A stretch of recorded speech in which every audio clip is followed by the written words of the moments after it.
terpenting dari Pak Anton Lukas pada sejarah atau pada historiografi Indonesia adalah satu, dia membuat sebuah karya di pantai utara Jawa ya, tentang sejarah revolusi sosial, sejarah lokal di sana dengan mewawancarai ratusan narasumber yang saat itu terlibat dalam peristiwa.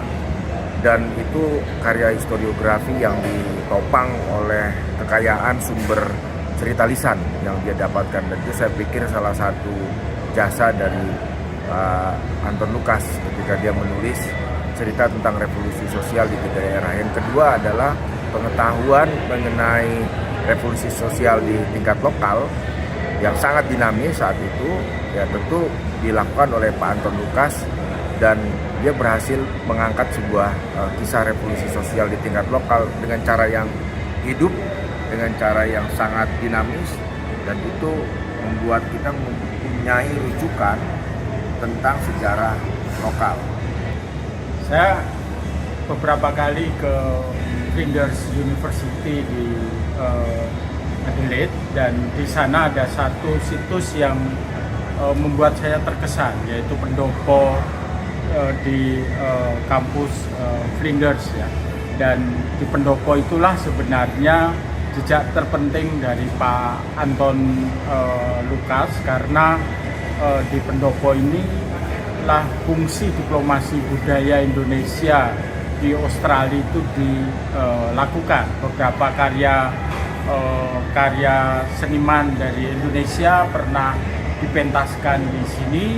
Di pendopo Adelaide juga ada kelompok gamelan Skaralas yang dimotori oleh Pak Anton Lukas. Saya kira sudah pantas Pak Anton Lukas itu adalah duta budaya Indonesia untuk Australia.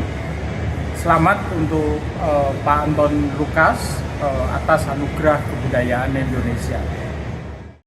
Apa yang membuat Anda tertarik studi tentang Indonesia? Ya, saya dapat beasiswa dulu ke Universitas Hawaii, namanya East West Center.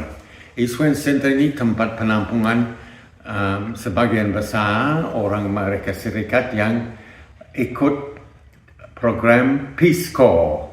Yeah. Nah, Peace Corps ini 2 tahun saya kira, dan belum ada di Indonesia karena jelas Presiden Soekarno tidak suka Amerika kan, program Amerika. Tapi apa boleh buat, saya ke sana dengan beasiswa untuk belajar ekonomi pertanian.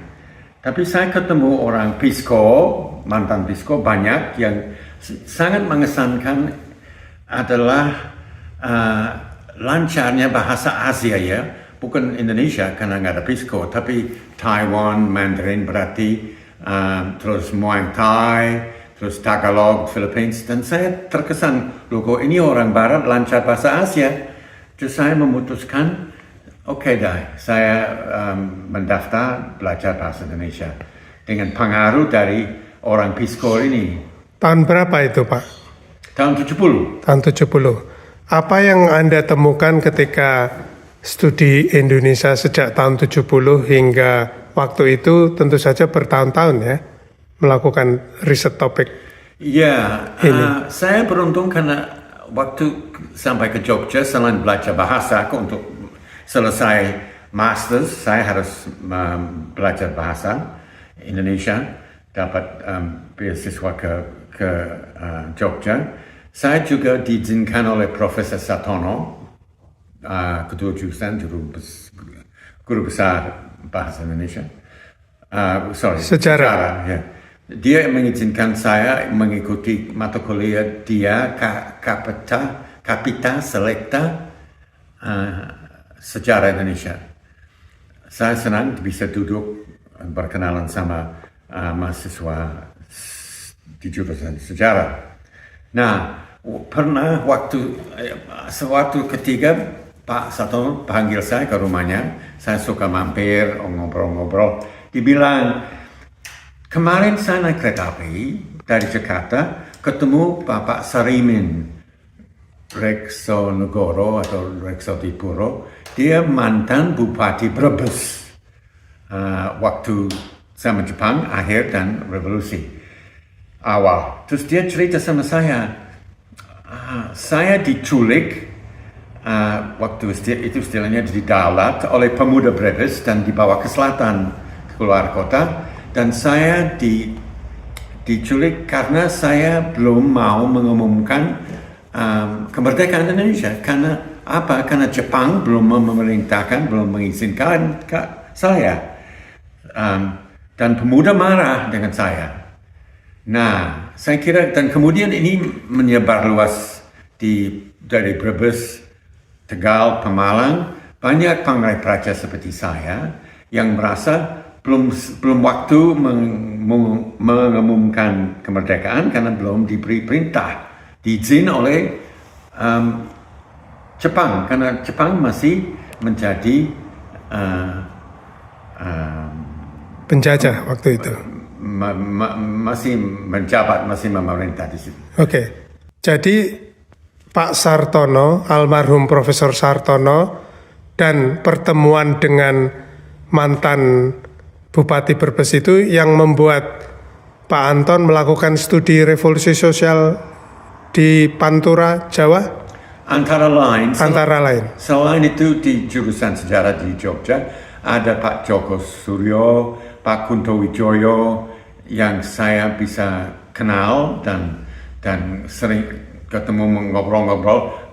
Joko Suryo dari Pekalongan bagian selatan, jadi mereka tahu tentang ciri khas revolusi di Pantura, Pantai Utara, dan mendorong saya juga untuk mulai interview dengan metode secara lisan. Jadi mereka bilang banyak pangrai praja, pejabat-pejabat didikan Belanda kena seperti Serimin, kena marahnya pemuda, kena marahnya pemimpin Islam di desa waktu itu yang merasa pangrai praja terlalu lambat mengakui kemerdekaan dengan mengizinkan pemuda mengibarkan bendera merah putih. Okay. Mereka pikir itu belum waktunya, kan belum dapat izin karena mereka dididik sebagai pegawai kolonial harus menunggu perintah dari atas. Oke.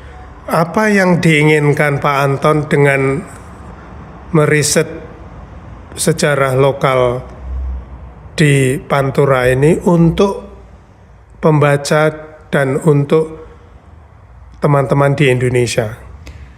Pertama kali saya membaca soal ini adalah di buku disertasi Benedict Anderson, tokoh dan bapak studi Indonesia. Dia punya dalam disertasi dia di Cornell yang saya peroleh lewat University Microfilm. Dia cerita tentang kejadian-kejadian di Tegal, Brebes, Pemalang, bahwa bupati lama diculik, ditangkap, pemuda juga radikal, orang-orang desa ingin perubahan supaya kepala desa diganti. Nah ini saya baca di tesisnya Pak Ben, terus dia mengakhiri diskusi pendek itu dengan kata begini, kejadian-kejadian ini harus diteliti lebih lanjut latar belakangnya. Dia tulis seperti ini. Saya pikir, wah kalau begitu ya mungkin kalau Ben bilang begitu mungkin saya bisa mencoba. Makanya, dan saya izinnya dari LIPI ada lengkap. Jadi saya mulai dengan mantan bekas tentara yang ada di Jogja yang tahu tentang masalah itu, bekas tentara di Semarang yang tahu, Komandan Regimen 17 menjadi sahabat saya karena dia memutuskan sesudah 3 bulan harus ini gerakan sosial ini di 3 daerah harus ditindak, harus ditangkap orang-orang yang menjabat yang baru karena tidak seolah-olah TKR anisi ya dengan gerakan radikal ini.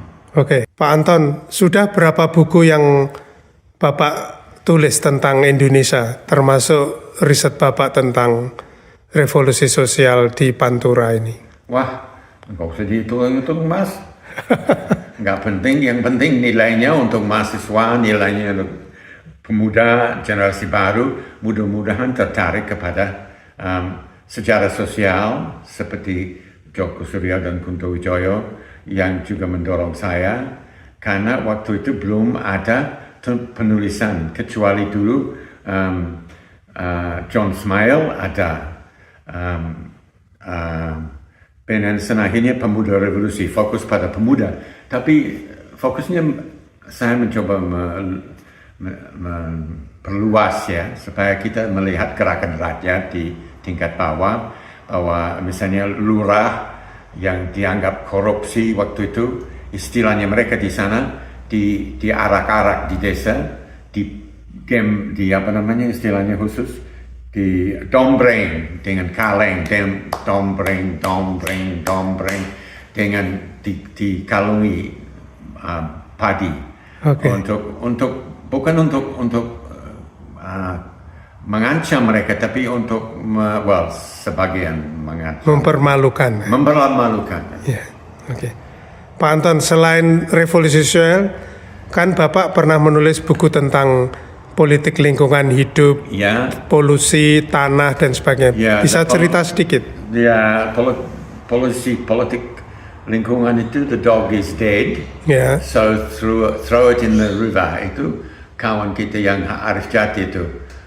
Di Surabaya. Ya, itu asuning apa bahasa Jawanya, asuning mati buang ning kali. Asune mati buang ning kali. Ya, itu judulnya. Karena sungai yang menyusuri Surabaya itu sungai mana ya? Berantas. Itu penuh sampah, penuh apa namanya mayat-mayat hewan. Jadi dan gubernur waktu itu aktivis dan merasa harus ditangani itu. Jadi dia banyak cerita bagaimana caranya kita bisa menangani masalah Kali Berantas yang begitu heboh. Polusi. Pak Anton juga menulis tentang konflik tanah dan reformasi agraria. Ya, bukunya di sana. Nanti kita tunjukkan bukunya. Judulnya Tanah untuk Rakyat, Peasant Resistance, gitu.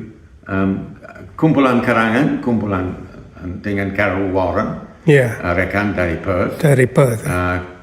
Kulitnya dari orang yang membuat tanggalan tanah yang kemudian menjadi masalah.